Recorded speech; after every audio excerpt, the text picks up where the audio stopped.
Bismillahirrahmanirrahim. Assalamualaikum warahmatullahi wabarakatuh. Alhamdulillahirabbil alamin. Alhamdulillahilladzi arsala rasulahu bil huda wa dinil haq liyuzhirahu 'alad dini kullihi wa kafa billahi syahida. Asyhadu an la ilaha illallah wahdahu la syarika lah wa asyhadu anna Muhammadan abduhu wa rasuluhu la nabiyya ba'dah. Allahumma salli wa sallim wa barik ala sayyidina wa habibina wa nabiyyina Muhammad wa ala alihi wa sahbihi wa man tabi'ahu ila yaumiddin. Nahmadullaha ta'ala wa nashkuruhu la in syakartum la azidannakum wa la in kafartum inna azabi lasyadid. Qala Allah ta'ala fil Qur'anil Karim, a'udzu billahi minasy syaithanir rajim. Bismillahirrahmanirrahim. Wal 'asr innal insana lafi khusr illa alladhina amanu wa 'amilus shalihat wa tawasaw bil haqq wa tawasaw bis sabr. Wa qala ta'ala alam nashrah laka sadrak wa wada'na 'anka wizrak alladhi anqadha dhahrak wa rafa'na laka dhikrak fa inna ma'al 'usri yusra inna ma'al 'usri yusra fa idza faraghta fansab wa ila rabbika farghab. Shadaqallahul azim.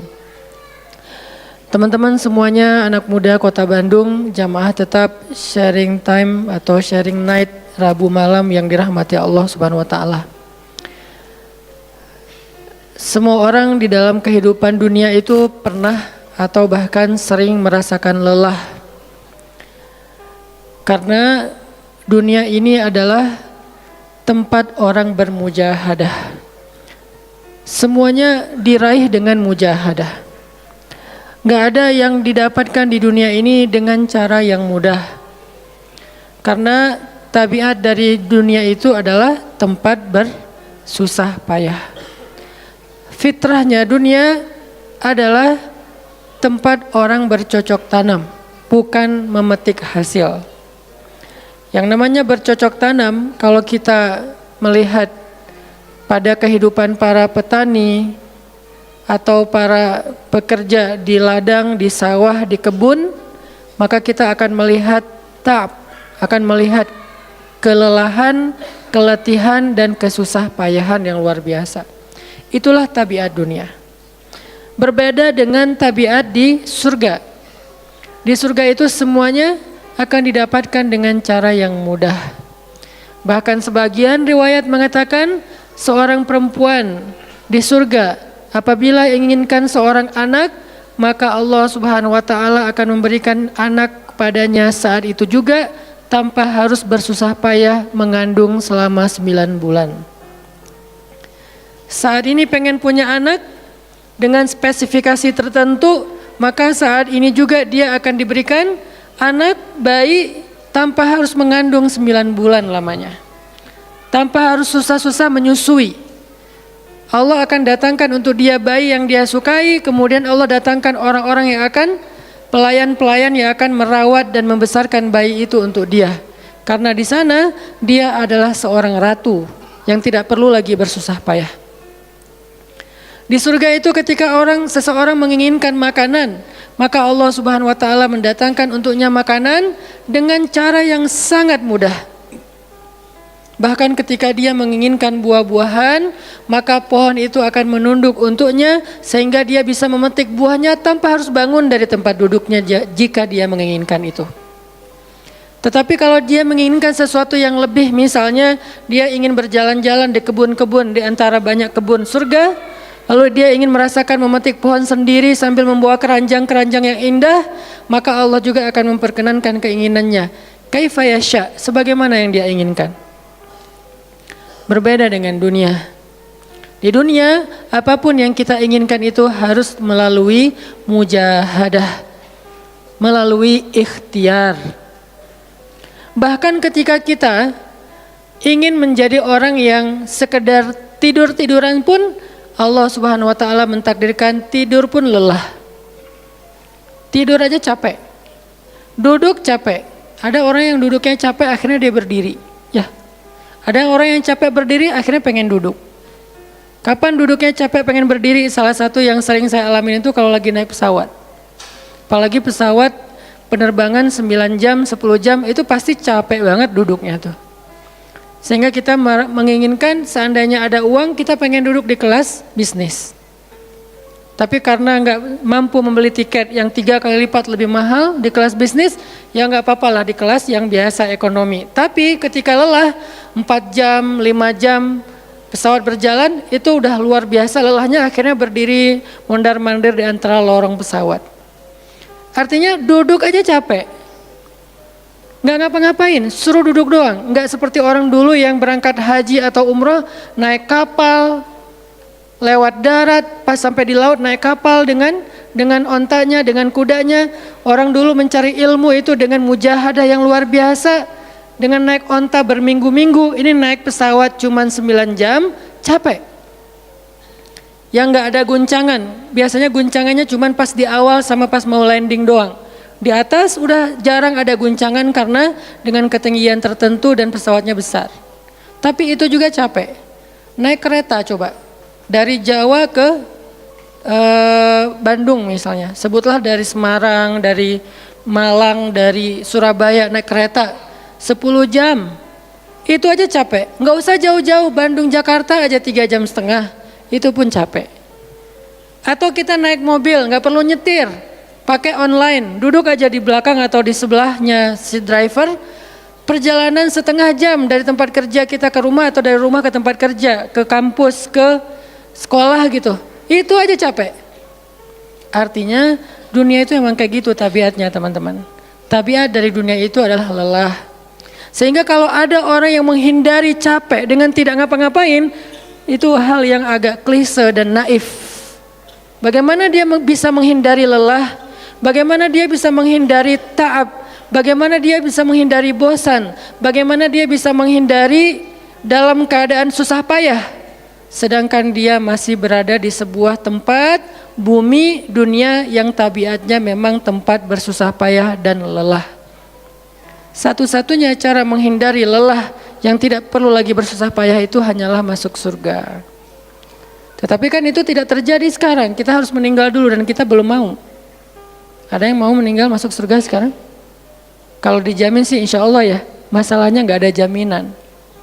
Kalau para sahabat enak, mereka dapat jaminan.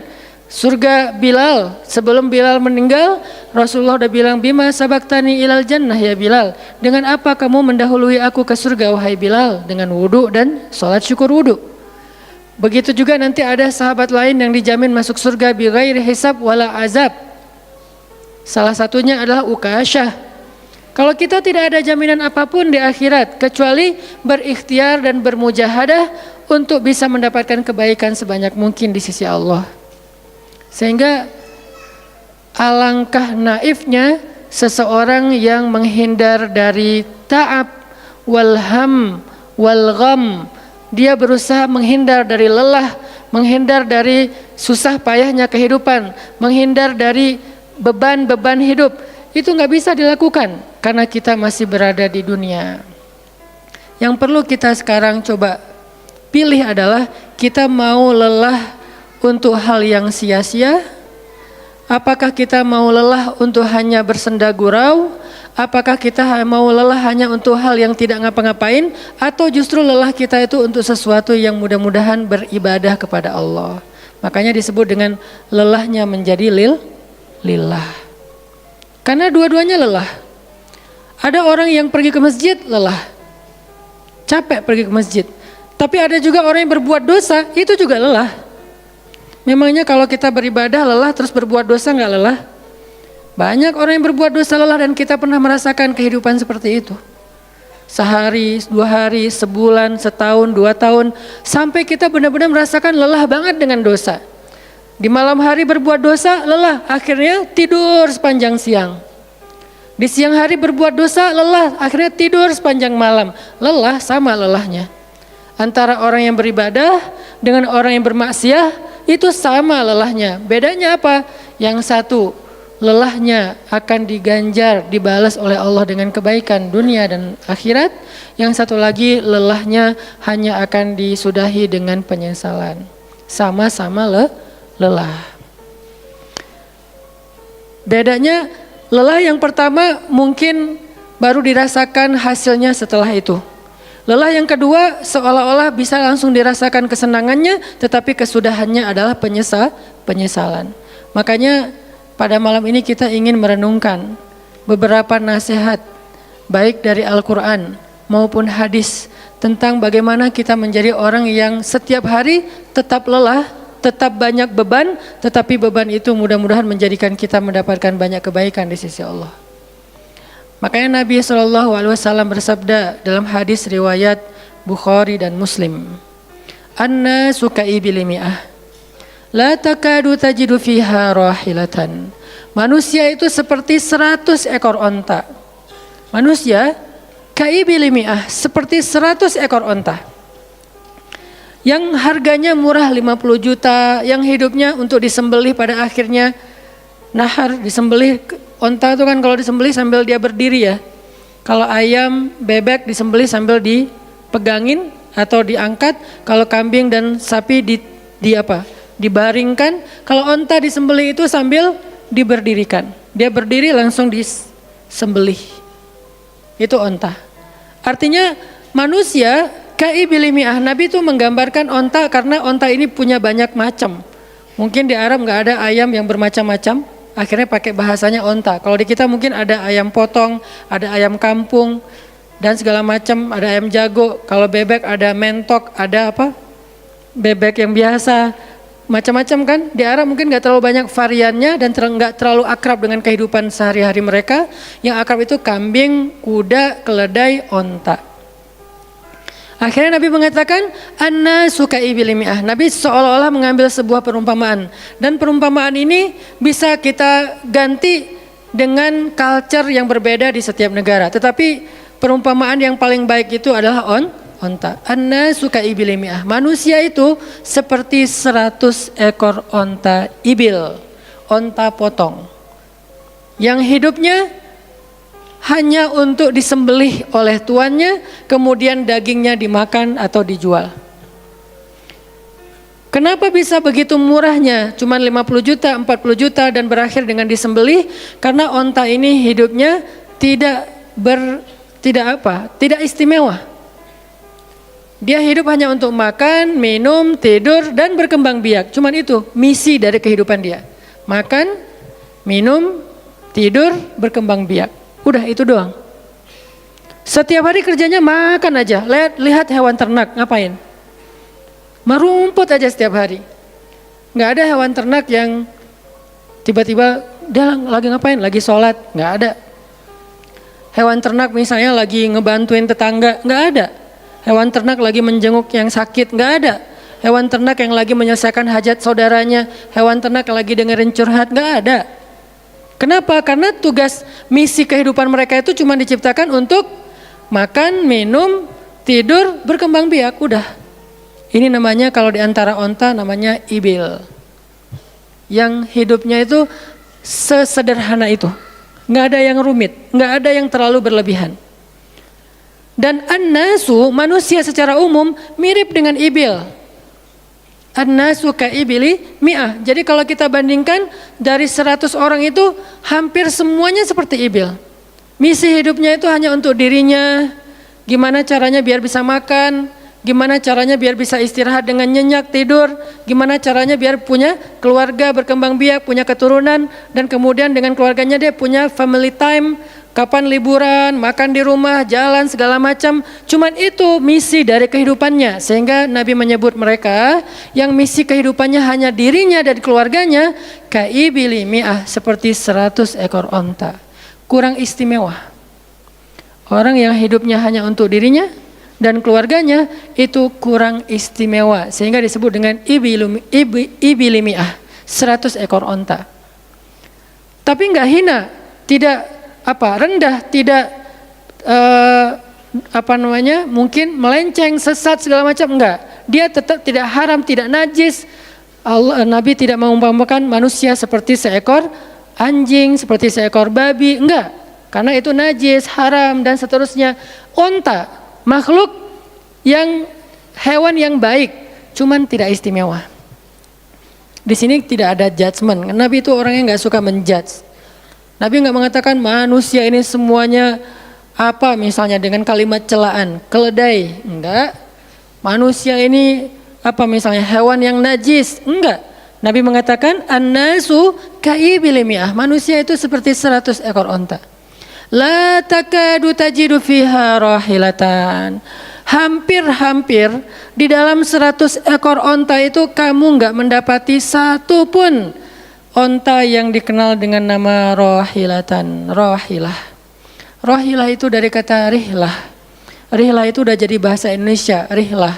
Kemudian di Inggris-Inggriskan jadi traveling, trip, segala macam. Rahilah dari kata rihlah. Apa itu rahilah? Onta yang bertugas untuk membawa beban tuannya dalam perjalanan panjang, baik itu berdagang maupun berperang. Dia punya misi lain selain makan, minum, berkembang biak terus dipotong. Enggak, misinya lebih keren. Apa? Membawa beban. Membawa beban tuannya. Itulah rahilah. Sehingga punggungnya adalah punggung yang berkah, karena di atas punggung itu ditaruhkan beban terus menerus oleh tuannya. Berangkat bebannya apa, pulangnya beban apa. Karena orang dulu kalau berangkat berniaga, berdagang ke luar negeri, itu tuh bukan berangkat bawa beban, pulang nggak bawa apa-apa karena udah diuangkan, enggak. Mereka barter konsep perdagangannya. Kalau berangkatnya bawa kain, pulangnya nanti bawa karpet. Berangkatnya bawa gandum, pulangnya nanti bawa sutra misalnya. Tetap aja ada beban, karena mereka berangkat jual misalnya ke Syam, dari Mekah ke Damaskus. Nanti pulangnya dari Damaskus ke Mekah bawa lagi barang-barang Damaskus yang bisa dijual di Mekah. Pas berangkat bawa barang Mekah yang bisa dijual di Damaskus, pas pulang membawa barang Damaskus yang bisa dijual di Mekah. Li'ilafi Quraisy ilafihim rihlatash syita'i was-saif. Rihlah syita'i was-saif. Mereka melakukan rihlah pada musim dingin dan musim panas. Itulah ilafu Quraisy, kebiasaan orang-orang Quraisy. Ilafu Quraisy, kebiasaan tradisi orang Quraisy. Apa tradisinya? Berdagang di musim dingin dan di musim panas. Barang dagangannya beda-beda. Kalau musim dingin yang dibawa itu bahan-bahan jaket, bahan-bahan untuk menghangatkan tubuh, bahan-bahan yang kalaupun dia bawa makanan yang biasa dimakan di musim dingin yang menghangatkan tubuh. Kayak misalnya jenis bubur di Arab itu ada namanya adas. Dan itu disebutkan di dalam Al-Quran, di Al-Baqarah. Wa adasiha wa basaliha, ada adas, ada bawang. Adas itu salah satu makanan kesukaan orang Arab di musim dingin. Karena kalau makan adas kayak bubur gitu, dia badannya menjadi hangat. Jadi kayak menghangatkan tubuh gitu. Artinya syita'i was-saif, di musim dingin dan di musim panas, dua-duanya ada barang yang didagangkan, dan itu adalah ilafu Quraisy, kebiasaan tradisi orang-orang Quraisy. Rihlah. Siapa yang akan dibawa rihlah? Apa yang akan membawa barang dagangan mereka ketika rihlah? Namanya onta rahilah. Onta yang mengangkut beban barang tuannya. Rahilatan. Sehingga onta ini adalah onta yang lebih kuat fisiknya. Onta ini onta yang lebih tangguh perjalanan walaupun mengalami badai. Onta ini onta yang lebih kuat ingatannya sehingga dia menghafal jalan yang dilaluinya. Walaupun terjadi badai dia nggak tersesat. Jarang onta rahilah tersesat. Biasanya yang tersesat itu ibil. Ibil kalau ditaruh di tengah padang pasir, terjadi badai, terus bekas jalannya ketutup dengan pasir, dia bingung. Itu ibil. Sehingga kalau kita baca cerita-cerita tentang orang yang tersesat di padang pasir, rata-rata istilahnya kalau nggak jamal ya ibil. Kalaupun ada onta rahilah yang tersesat, berarti badainya parah banget. Kalau ada hadis onta rohilah tersesat berarti badainya parah banget. Artinya rohilah ini ingatannya kuat. Dia kalau lewat satu jalan, setahun kemudian lewat lagi dia masih hafal. Itu rohilatan. Dalam teknologi sekarang kita nyebutnya dengan map. Ada banyak platform aplikasi map digital yang membuat kita bisa menghafal jalan. Dan diupdate terus, jalan ini sekarang macet segala macam. Rohilatan punya kemampuan membaca jalan walaupun mungkin berbeda dengan teknologi sekarang. Itu namanya rohilatan. Ini kata Nabi, la takadu tajidu fiha rohilatan. Manusia itu seperti 100 ekor onta. Dan di antara 100 ekor onta itu atau 100 orang itu, hampir kamu tidak mendapati satupun yang bernama rohilatan, yang mampu mengangkat beban lebih. Sehingga di sini Nabi SAW seolah-olah mengajarkan kita, memotivasi kita agar belajar menjadi rohilah. Manusia itu baru istimewa kalau dia menjadi rohilah, kalau dia mengangkut banyak beban, kalau dia menjadi orang yang paling banyak bermanfaat untuk orang lain. Makanya muncullah hadis, khairun nas anfa'uhum linnas, inna ahabban nasi ilallah anfa'uhum linnas. Dua riwayat hadis yang berbeda. Sebaik-baik manusia, kalau dalam analogi yang pertama, sebaik-baik onta adalah rohilatan. Bukan ibil, bukan nakoh, bukan jamal. Sebaik-baik onta rohilatan. Kenapa kok rohilatan? Karena dia yang paling bermanfaat, soalnya dia yang paling banyak mengangkut beban. Sehingga dengan analogi tentang onta rohilah, kita menerjemahkan hadis khairun nas, sebaik-baik manusia dengan istilah khair. Arti khair itu memberi lebih, arti khair itu bermanfaat. Khairun nas anfa'uhum linnas, sebaik-baik manusia yang paling bermanfaat untuk orang lain. Dalam riwayat yang lain, inna ahabban nasi ilallah, sesungguhnya orang yang paling dicintai Allah di antara manusia, anfa'uhum linnas, yang paling bermanfaat untuk orang lain. Itu yang paling dicintai Allah di antara manusia. Muncul lagi hadis yang mirip, inna ahabbal a'mali ilallah sururun tudkhiluhu ala qalbi muslim. Sesungguhnya perbuatan, amal soleh, aktivitas, pekerjaan yang paling disukai Allah di antara yang kita lakukan dalam kehidupan sehari-hari adalah membahagiakan hati orang lain. Ini semuanya hadis-hadis yang memiliki makna yang sama, yaitu menjadi pengangkut beban. Lelah Ustadz, lelah. Enggak ngangkut beban, lelah juga. Ngangkut beban, lelah juga. Cuman bedanya, orang yang lelah tanpa mengangkut beban, hidupnya penuh dengan keluh kesah, tidak ada yang menghargai, tidak dimuliakan, akhirnya dia ngeluh. Ada kan banyak orang yang ngeluh karena merasa dirinya nggak dihargai orang lain. Tetap aja ngeluh. Ada juga yang ngeluh karena terlalu banyak beban, padahal dua-duanya sama-sama ngeluh, kenapa nggak memilih yang lebih baik? Memangnya kalau kita nggak ngangkut beban, kita nggak akan berkeluh kesah, ngeluh. Ngeluhnya mungkin bukan capek, ngeluhnya nggak ada yang hargai. Dan itu udah sunnatullah, kalau kita pengen dihargai, pengen dimuliakan, kita harus menjadi orang yang paling rohilah, yang paling banyak ngangkut beban. Nggak bisa kita jadi ibil tapi pengen diperlakukan seperti rohilah, itu nggak bisa.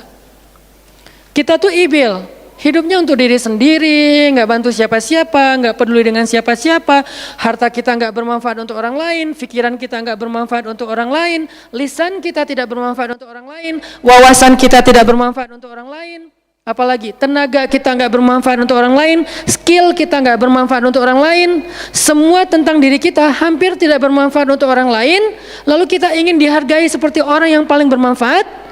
Ini naif, klise, nggak ada seperti ini, bukan sunnatullahnya.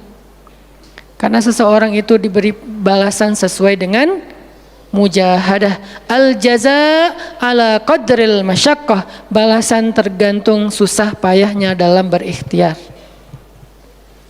Siapa yang mujahadahnya lebih, maka rewardnya lebih, jazanya lebih. Jadi saya kadang-kadang ngerasa, dulu saya juga pernah merasa kayak gitu. Kenapa kok dia dihormati saya enggak? Kita enggak boleh cemburu tanpa alasan. Seolah-olah misalnya Harusnya hormati semua orang dong, nggak bisa. Itu udah fitrah manusia dan sunatullah dalam kehidupan di dunia. Kalau kita pengen dihormati orang, kita harus menjadi rohilah. Kalau kita pengen dihargai orang, kita harus jadi rohilah. Nggak bisa kita berharap dihargai oleh pasangan kita atau calon pasangan kita, tapi kita nggak punya tanggung jawab, nggak bisa. Kalau teman-teman pengen dihargai oleh pasangan halalnya, teman-teman harus mengangkat tanggung jawab yang lebih berat daripada dia. Kalau dia yang capek, kita leyeh-leyeh aja di rumah, tapi kita minta dihargai, saya kan suami. Suami itu bukan status, suami itu peran. Ada orang dia jenis kelaminnya perempuan, tapi dia suami. Kenapa? Karena dia mengambil peran laki-laki. Dan itu saya melihat banyak perempuan seperti ini, hebat. Dan memalukan bagi suaminya. Di beberapa tempat saya melihat suaminya di pagi hari nggak kerja, cuma nongkrong-nongkrong aja di warung, ngopi juga itu ada uangnya, giliran untuk nafkah keluarga dia nggak punya uang, untuk ngopi, untuk rokok dia punya uang, untuk anaknya nunggak sekolahnya, untuk anaknya makanannya seadanya, sehingga karena ini udah berjalan bertahun-tahun, akhirnya istrinya udah nggak sanggup lagi berharap kepada dia, minta cerai juga nggak dicerai-ceraikan, akhirnya istrinya ikhtiar sendiri, istrinya jadi pembantu rumah tangga, istrinya jadi kerja ke luar negeri.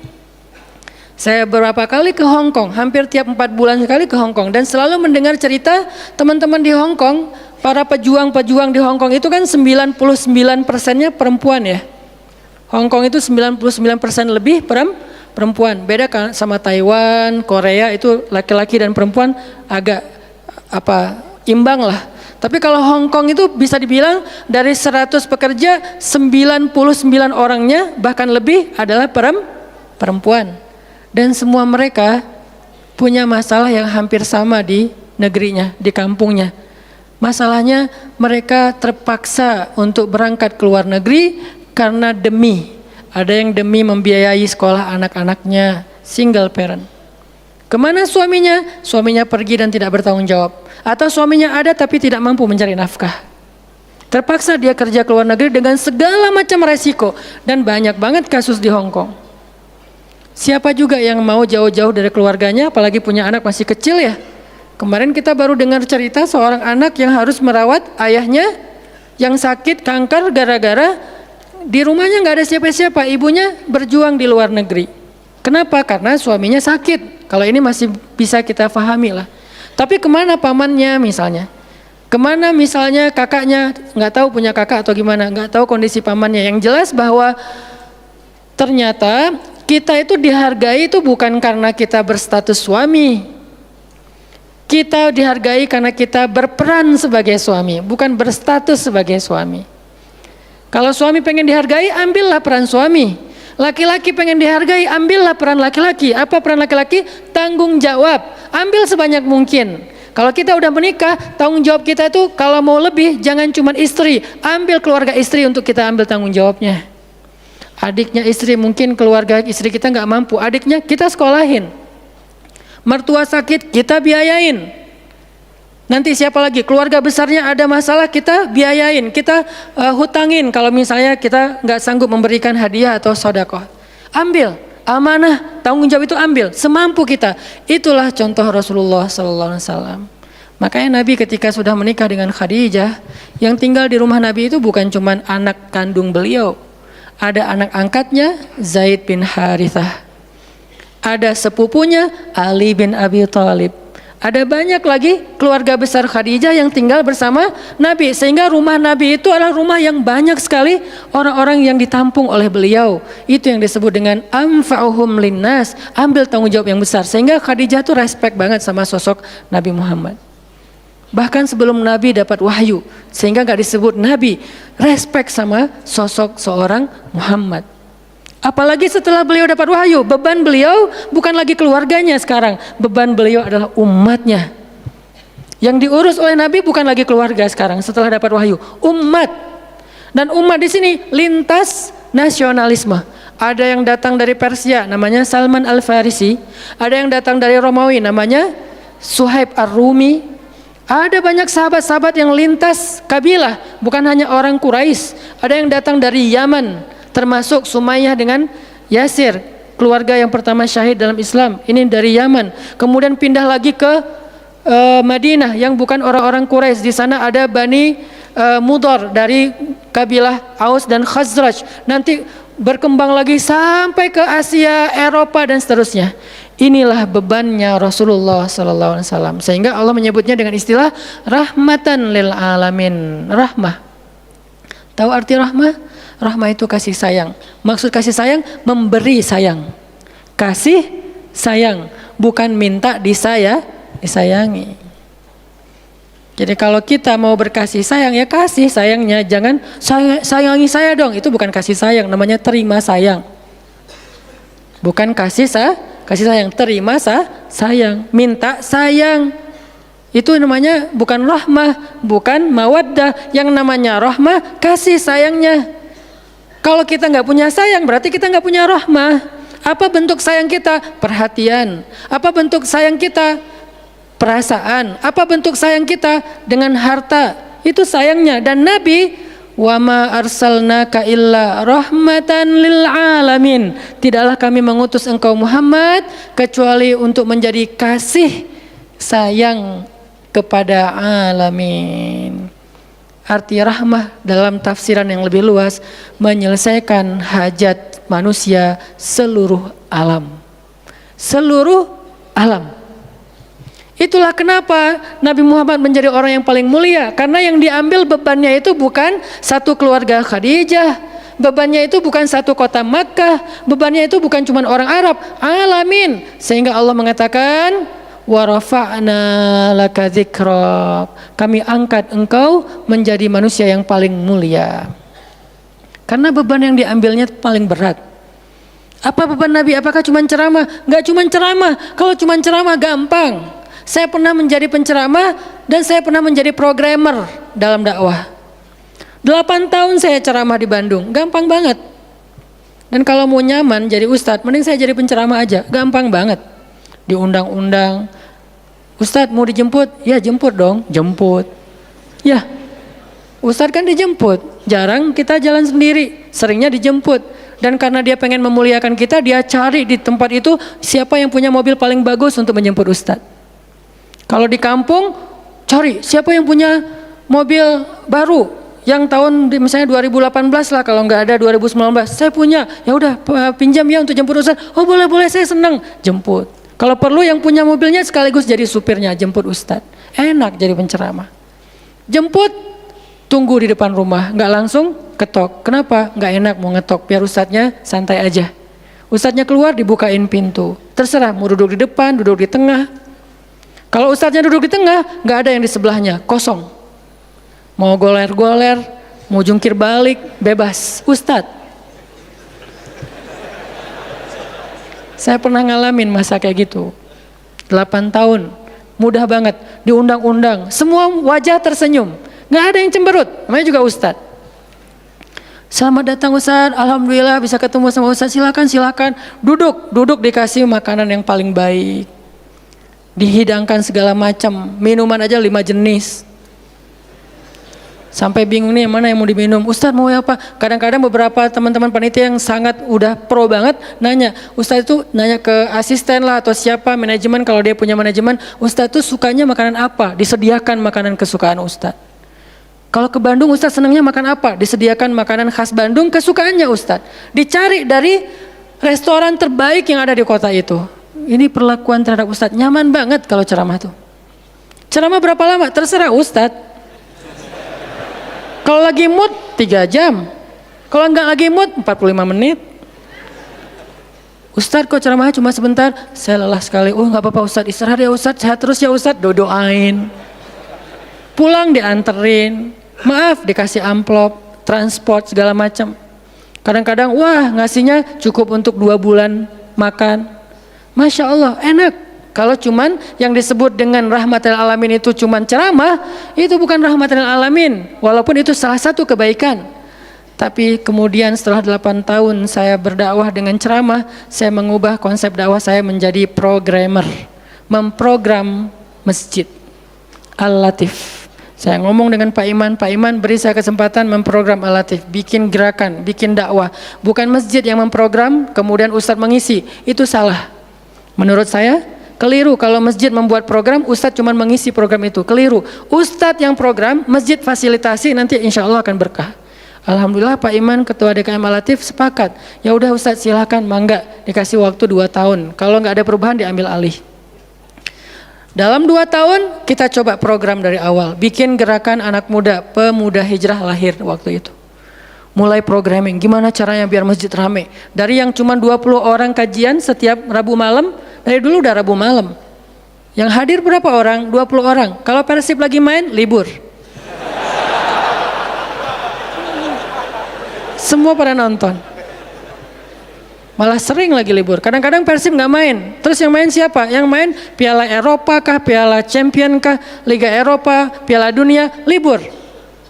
Akhirnya berkembang pelan-pelan jadi setengah masjid, satu masjid, membludak keluar masjid sampai ke Jalan Cendana. Akhirnya pindahlah ke masjid ini. Kenapa? Karena udah nggak nampung, nggak enak juga dengan tetangga karena parkirnya kemana-mana. Kan kita pindah ke sini karena Al-Latif nggak nampung. Nah, ketika dakwah berubah menjadi programmer, bebannya beda. Udah nggak kayak dulu, enggak, beda. Pergi taklim, pergi sendiri. Bahkan berkorban dengan harta sendiri, bareng-bareng dengan teman-teman, semuanya lelah. Kita meeting sampai tengah malam. Emangnya gampang membuat tren hijrah? Nggak mudah teman-teman. Kita harus meeting, mikirin. Sekarang tambah lagi beban yang lain, Barisan Bangun Negeri. Para ustadz berkumpul, bikin gerakan bersama. Kita bikin Barisan Bangun Negeri. Dikasih amanah untuk jadi amirnya, mikirin apa yang harus kita lakukan. Program pertama saya bilang less waste. Isu lingkungan. Kenapa? Kita pengen jadiin masjid sebagai 911. Tapi pelan-pelan, nggak bisa langsung. 911 ini nanti kalau ada masalah di masyarakat, tetangga masjid yang ditelepon masjid. Anak saya sakit, telepon masjid. Ada yang meninggal, telepon masjid. Ada yang pingsan, telepon masjid. Ada yang baru diputusin, telepon masjid. Sampah ini udah darurat. Bandung ini hanya batas deadline penanganan sampah kita kalau kata Pemkot itu sampai 2023. Kalau kita nggak punya alternatif, ini akan jadi masalah besar. Jakarta, saya kemarin ke Jakarta sampai 2022, lebih cepat sedikit daripada Bandung. Artinya mereka hanya bisa menampung sampah sampai 2022. Sisanya kalau nggak ada solusi alternatif, maka akan terjadi masalah besar, tumpuk sampah di depan rumah masing-masing selama nggak usah sebulan, seminggu aja gimana rasanya? Nggak ada yang ngambil sampah di depan rumah kita, seminggu aja. Petugas sampah nggak ngambil sampah di depan kos-kosan, di depan rumah. Sehari telat aja itu udah nggak enak, apalagi seminggu, sebulan, setahun, jadi gimana? 2022, kota-kota besar rata-rata terancam dengan bom waktunya sampah. Kita angkat less waste supaya masjid menjadi salah satu media komunikasi antara Pemprov, Pemkot, pemerintah kepada publik. Kenapa? Soalnya trust publik kepada masjid itu bagus. RT RW bikin program pungut sampah edukasi dan campaign tentang sampah, yang datang sedikit. Kalau RT RW bikin program hari Minggu yuk kita bikin gerakan pungut sampah, sedikit yang datang. Tapi masjid bikin taklim, yang datang ribuan, apalagi 2-3 tahun terakhir alhamdulillah luar biasa. Sehingga masjid punya potensi untuk mengkomunikasikan masalah ini kepada publik. Saya ajaklah teman-teman, yuk kita bikin isu sampah dimulai dari masjid. Jalan 2 Bandung, Bintaro udah jalan. Next mau kita jalankan di Jogja, di Malang dan di Pontianak. Seluruh masjid di Indonesia. Programming, mikir, harus ketemu dengan beberapa orang, dan habis waktu saya dalam beberapa tahun terakhir bukan untuk dakwah tablik, makanya udah jarang ceramah. Teman-teman kalau ngelihat ceramah anak Taki di Bandung cuma sekali seminggu, itu juga kalau nggak libur ya. Kajian Rabu malam. Ustaz Hanan selain Rabu malam ngapain sih? Ustaz kosong nggak? Kosong, saya bilang. Kenapa nggak mau ngisi jadwal? Kosong dari taklim tapi nggak kosong dari aktivitas. Sehari meeting bisa 5 kali. Dulu saya pernah yang kalau bahasa teman-teman tuh ngeprank jamaah, bukan ngeprank sebetulnya. Katanya Ustaz nggak datang, tiba-tiba datang kan? Itu tuh meeting 5 kali sehari, dari pagi, siang, sore, menjelang maghrib, baru beres isya. Meeting dengan siapa aja Ustaz? Banyak hal yang harus kita bereskan untuk bisa memunculkan satu program kecil. Akhirnya beres isya, saya bilang masih ada jamaah enggak? Sebagian udah pulang Ustaz, tapi yang lain masih pada nunggu, kasihan. Ya udah saya jalan aja ke sini naik motor, sampai di sini isya baru ngisi kajian. Artinya ternyata bebannya beda. Tapi rohilatan itu yang disebut dengan dakwahnya Nabi. Saya baru mengambil sebagian kecil dari banyak varian dari dan instrumen dakwah Nabi itu cuma sebagian kecil, memprogram, baru masjid. Nabi itu alamin loh.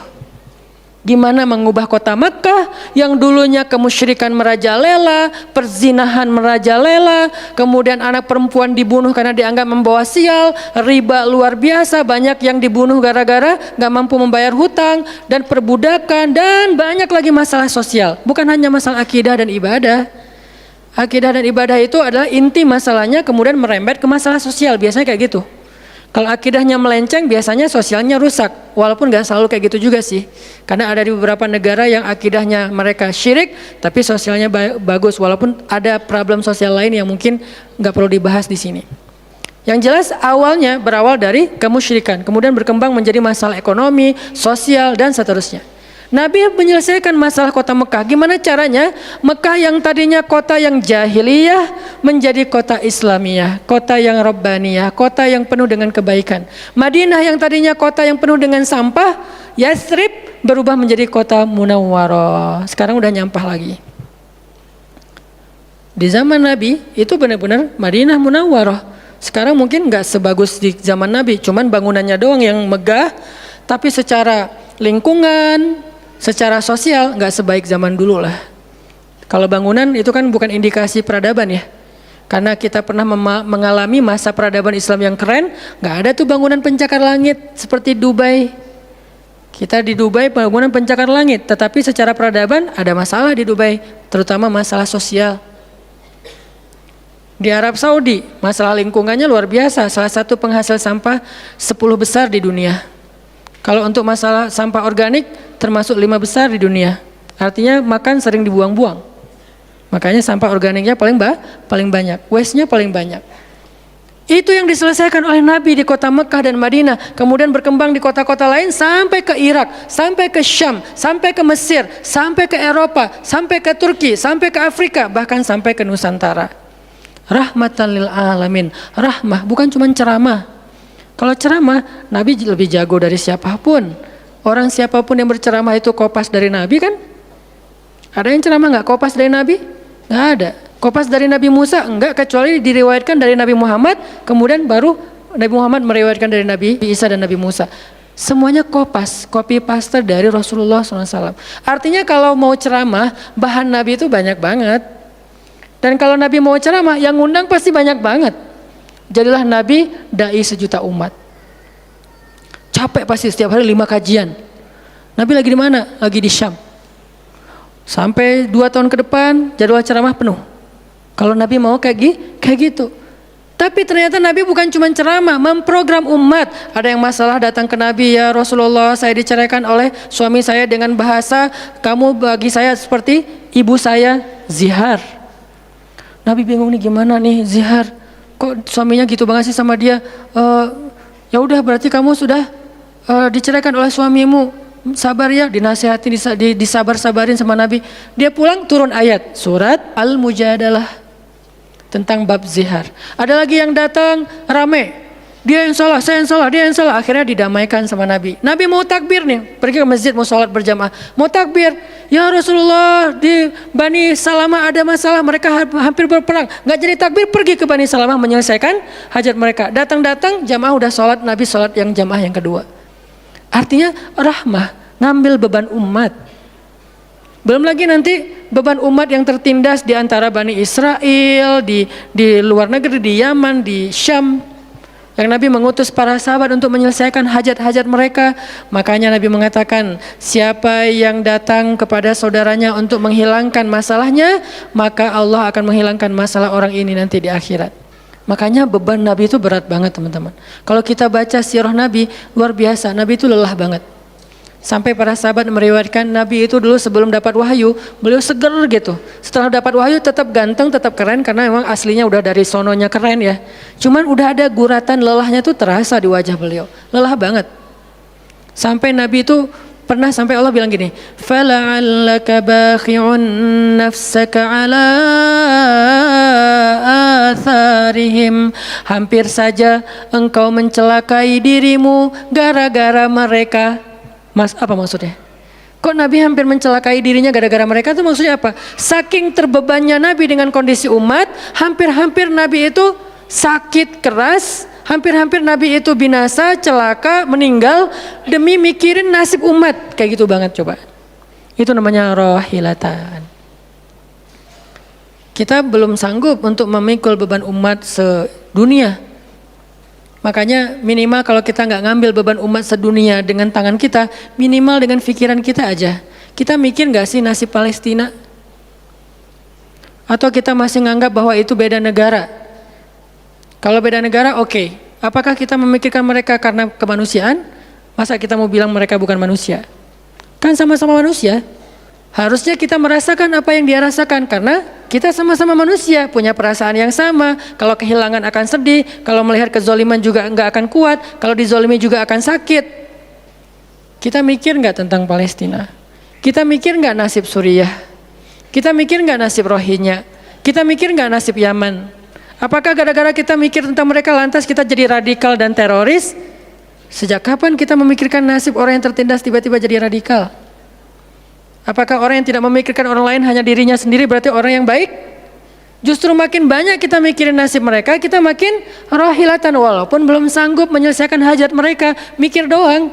Dengan kita lihat postingan yang terakhir di Idlib, bagaimana anak bayi kehilangan kakinya gara-gara kena bom dari tentara Rusia. Kita belum sanggup ngasih solusi sebagai pribadi maupun sebagai bangsa, belum sanggup. Pertama jaraknya jauh, kedua memang kita juga belum punya kemampuan untuk itu. Tapi kita berharap suatu saat Indonesia ini harus sanggup menyelesaikan masalah dunia. Kenapa? Kita ini punya potensi peradaban, bangsa yang besar. Masa kita mau jadi kerdil terus ngikutin bangsa lain? Kita ini bangsa besar, umat Islam terbesar di dunia. Dan orang Indonesia itu pinter-pinter, profesornya banyak, saintisnya banyak, orang kayanya banyak, keren Indonesia nih. Kenapa Indonesia yang keren kayak gini cuma ngurus diri sendiri aja nggak bisa? Harusnya ngurus dunia bukan ngurus diri sendiri. Itulah Islam yang sebenarnya. Kita ngurus Rohingya, gimana caranya Rohingya punya tempat tinggal? Kita urus Suriah, kita urus Palestina. Lalu apakah kita memikirkan tetangga kita? Teman-teman lihat deh, salah satu yang mungkin proyek kecil lah. Ini yang karena yang saya tahu, karena istri sendiri yang ngerjain. Lihat rumah teduh sahabat Iin. Setiap harinya ada yang meninggal dengan kanker ovarium yang gede banget, ada yang kanker apa, yang dulu yang saya bawa Ustaz Abdul Somad keliling di Bandung tuh, seorang anak muda yang udah meninggal, seminggu setelah Ustaz Abdul Somad mengunjungi dia, Rian namanya, meninggal dunia. Alhamdulillah dia sempat ketemu dengan Ustaz Abdul Somad, sempat dinasehati, mudah-mudahan di akhir hayatnya dia setelah dapat nasihat dari UAS, dia jadi sabar, jadi balik lagi ke Allah sehingga husnul khatimah. Datang kita, ketemu dengan Rian, habis ininya. Gara-gara apa? Gara-gara pernah kecelakaan di laut, terus jadi kayak kanker kulit, luar biasa. Itu parah banget. Dan itu nggak satu kasus, banyak. Di Jawa Barat aja udah banyak banget, apalagi Indonesia. Apakah kita mau mengambil beban itu? Atau kita bahkan melihat juga nggak mau, karena ngerasa nggak kuat, nggak berani. Terus kapan kita kuatnya? Kalau kita nggak kuat, namanya bukan rohilah. Yang namanya rohilah itu harus kuat. Dikuat-kuatin kalaupun nggak kuat. Sudah seberat apa beban yang kita ambil selain, dan itu nggak bisa di apa ya bahasanya, diambil sebagian dibuang sebagian yang lain, enggak. Minimal kalau yang di dekat kita mengambil bebannya sampai menyelesaikan hajatnya dengan harta, mungkin dengan skill, dengan network, dengan minimal dengan sosial media kita repost, ya ada yang bisa bantu ini enggak. Kalau yang di luar negeri karena kita nggak sanggup menyelesaikan, minimal dengan pikiran dan doa. Kasihan ya mereka, doain terus karena doa kita itu ngaruh. Jangan berpikir mendoakan mereka itu nggak ngaruh itu. Mempercepat datangnya pertolongan Allah. Minimal dengan doa kita, Allah kuatkan hati mereka. Minimal. Dengan doa kita, Allah kuatkan hati saudara kita di Yaman, di yang kelaparan di Syam, di Palestina, di Rohingya, di Turkistan, yang masih dalam campnya orang-orang komunis. Minimal doa kita menguatkan hati mereka. Kan berarti membantu. Ada orang yang ketika dapat musibah, kita datang nggak bisa ngasih solusi, tapi begitu kita nasihati lalu kita doakan, itu udah membantu dia, minimal hatinya jadi lapang. Kemudian kita doakan, dia merasa diperhatikan. Bukankah itu sebuah bantuan? Dan itu rahilah. Semuanya aja yang di luar negeri kita pikirkan, apalagi yang di dalam negeri, semampu kita. Makanya nama barisan kita tuh Barisan Bangun Negeri. Kalau ditanya, apa Ustadz tujuan bikin gerakan Barisan Bangun Negeri? Ya bangun negeri. Masa masih ditanya ya? Karena masih ada yang nanya, ngapain sih tuh ustadz-ustadz ngumpul mau bangun negeri? Itu udah jelas dari namanya juga. Terus santrinya ngapain? Namanya Santri Bangun Negeri. Ustadznya Barisan Bangun Negeri, ada 2 nama. Para guru, saya pelan-pelan pengen ngumpulin para guru-guru yang seleting. Supaya kita barengan. Ngumpulin pelan-pelan, namanya Barisan Bangun Negeri. Nanti teman-teman yang ngikutin para guru, para santri, namanya Santri Bangun Negeri. Jadi kalau ditanya mau ngapain, mau bangun negeri. Programnya apa? Pertama, program isu lingkungan. Nanti naik lagi isu sosial, naik lagi isu healthcare, kemanusiaan, kesehatan dan seterusnya. Kan itu tugas pemerintah, kita nggak mau menyalahkan siapapun. Udah capek berdebat. Tugas kita sekarang siapa yang pengen jadi rohilah.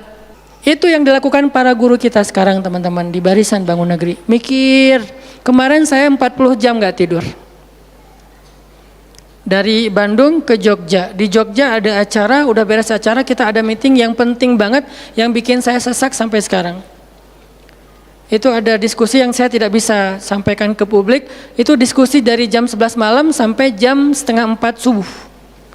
Kenapa diskusinya sampai malam Ustaz? Karena besok kita semuanya udah pada bubar, udah pada pulang masing-masing ke negerinya sehingga nggak sempat ketemu. Ketemunya kita cuman malam Selasa. Selasa subuh pesawatnya udah mulai ada yang pesawat jam 5, jam 6, jam 7. Jadi malam itu harus kita selesaikan meeting kita. Meeting lah kita sampai jam setengah 4 subuh. Beres meeting langsung ke bandara. Saya dengan salah satu ustadz ke bandara berdua naik flightnya pas bareng. Belum selesai tadi meetingnya, meeting lagi di pesawat. Dari Jogja ke Jakarta. Di Jakarta saya ketemu dengan beberapa teman-teman yang pengen mendukung program pesantren yang sedang kita dari setahun yang lalu ingin kita buat, tapi juga belum cukup untuk membebaskan lahan karena kita butuh 15 M membebaskan lahan. Alhamdulillah udah terkumpul sekitar 2 M, masih jauh dari target. Baru membebaskan lahan, belum membangun. Akhirnya bahasa istri saya ngamen di Jakarta dari pagi, siang, sore, malam pulang. Di kereta juga diskusi lagi sama istri karena ada beberapa program yang harus kita bereskan. Sampai rumah jam 12 malam. Jadi 1 hari setengah. Hampir 2 kali 24 jam. Baru istirahat. Itu kalau programming. Beda dengan ceramah. Diundang ke Jogja. Ustaz ceramahnya di Jogja. Oke, jam berapa? Isya. Ya udah saya datangnya maghrib. Terbang jam 5. Sampai di sana maghrib. Ceramah. Beres ceramah saya tidur. Gampang kan? Beres ceramah jam 11 malam, balik ke hotel, dipesankan hotel sama panitia. Hotelnya mau yang gimana Ustadz? Terserah, yang dekat-dekat aja biar nggak capek di jalan. Oh ya Ustadz, dikasih hotel biasanya yang enak, yang deluxe. Masuk ke hotel, mandi air hangat, ya. Beres mandi air hangat, pesan makanan online. Karena tadi belum makan, misalnya kalau telat makan juga, pesan datang ke kamar. Kadang-kadang saya cuma pesan 1 jenis, mereka pesan 3 jenis. Saya belum makan, lapar, boleh nggak pesan sate? Oh boleh Ustaz. Datang sate, datang mie godok, datang apa, banyak. Semuanya ditaruh di depan kamar. Ustaz, ini udah ada makanannya. Masya Allah makanannya banyak gini. Kalau cuma ceramah, habis makan jam 12, tidur. Bangun sholat subuh, beres subuh, olahraga. Ya, karena di hotel, treadmill. Beres treadmill, berenang. Beres berenang, breakfast. Beres breakfast, terbang ke Bandung. Kan enak ya? Kalau cuman ceramah. Jadi kerjanya cuman 1,5 jam pas ceramah. Itu juga santai. Namanya juga ceramah gampang. Tapi kalau programming, buat program kayak tadi ceritanya, meeting nggak beres-beres. Sampai enak dengan meeting. Kopi entah berapa gelas. Ada yang digulaan, ada yang nggak digulaan. Ada yang pakai susu, ada yang nggak pakai susu. Sampai diistilahkan yang nggak pakai susu kopi akhi, yang pakai susu kopi ukhti. Semua jenis kopi. Artinya rohilatan. Ternyata memang benar kata Nabi, manusia itu seperti 100 onta, sedikit yang rohilatan. Makanya sekarang kita mau milih mau jadi rohilatan atau mau jadi 100 onta. Dimulai dari hal yang kecil. Saya ngajak teman-teman, yuk kita jadi rohilah, kita angkat beban negeri kita, beban bangsa kita. Saya pengen banget masjid itu jadi kayak rumah teduh. Sekarang yang menjalankan pasien kanker kurang mampu se-Jawa Barat, salah satunya rumah teduh itu.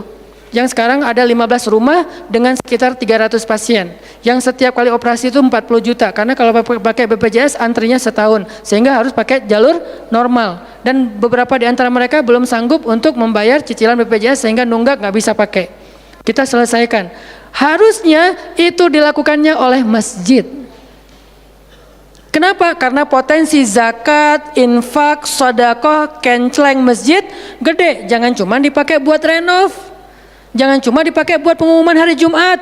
Kenceleng minggu ini 300 juta. 300 juta di sebelah masjid ada orang lapar. Berarti ngapain 300 juta teh?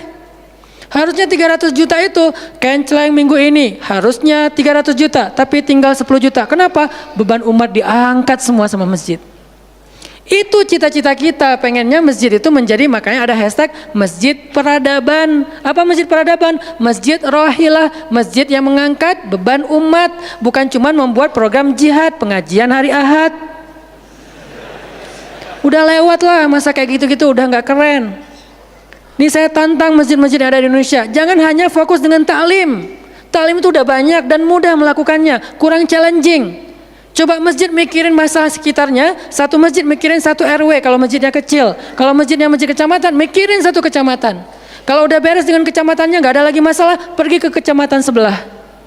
Kolaborasi dengan masjid kecamatan sebelah, yuk selesaikan masalahnya. Bisa banget kalau masjid mau. Tapi serahkan programnya ke ustadz yang ngerti harokah, yang ngerti pergerakan. Dan sekarang udah banyak ustadz yang ngerti pergerakan. Baru kita akan melihat Indonesia yang luar biasa. Terus apa yang bisa kami lakukan Ustadz? Yuk bareng-bareng dengan saya, dengan pemuda hijrah, dengan para guru barisan bangun negeri, kita bangun deh Indonesia semampu kita. Dengan apa? Dengan skill kita masing-masing. Dengan potensi kita masing-masing. Ada yang punya harta dengan hartanya. Ada yang punya kemampuan skillnya dengan skillnya. Saya udah berkali-kali menjelaskan, skill itu untuk dakwah penting, bukan hanya penceramah. Nah, mau nggak nih teman-teman? Yuk kita bangun Indonesia. Sekarang kita mikirin apa yang bisa kita lakukan untuk Indonesia, masing-masing dengan potensi kita. Karena kita anak masjid, anak masjid. Karena kita banyak sering ke masjid, ya udah kita bangun Indonesia dengan cara masjid. Dan ternyata cara masjid itu bukan cuma Allahu Akbar dan Subhanallah, salam, enggak. Yang dibicarain di masjid itu bukan cuma juz-juz Al-Quran, tapi masalah umat. Karena Nabi membicarakan masalah umat itu di Masjid Nabawi. Yang kita pengen ke sana, berharap banget bisa umroh.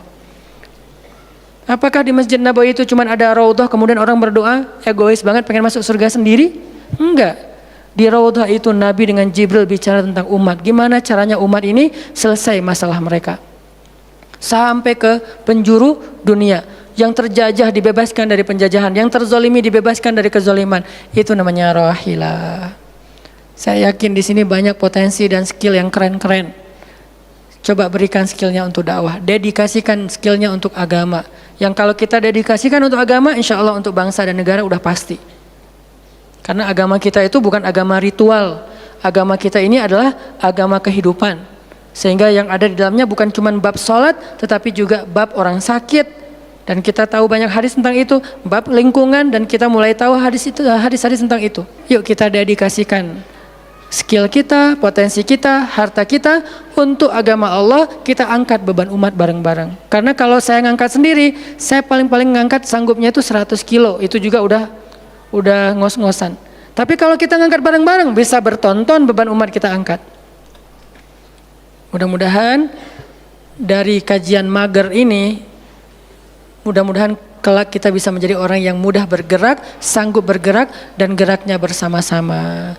Barakallahu fikum, billahi taufiq wal hidayah. Allahumma inna nas'aluka ridhaka wal jannah wa na'udzubika min sakhatika wan nar.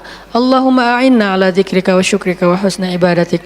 Rabbana habbib ilainal iman wa zayyinhu fi qulubina wa karrih ilainal kufra wal fusuqa wal isyan waj'alna minar rasyidin.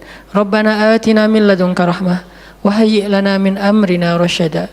وهيئ لنا من أمرنا رشدا وهيئ لنا من أمرنا رشدا واجعل لنا من كل ضيق مخرجا ومن كل هم فرجا ومن كل عسر يسرا ربنا آتنا في الدنيا حسنة وفي الآخرة حسنة وقنا عذاب النار وصلى الله على سيدنا محمد وعلى آله وصحبه أجمعين والحمد لله رب العالمين والسلام عليكم ورحمة الله وبركاته.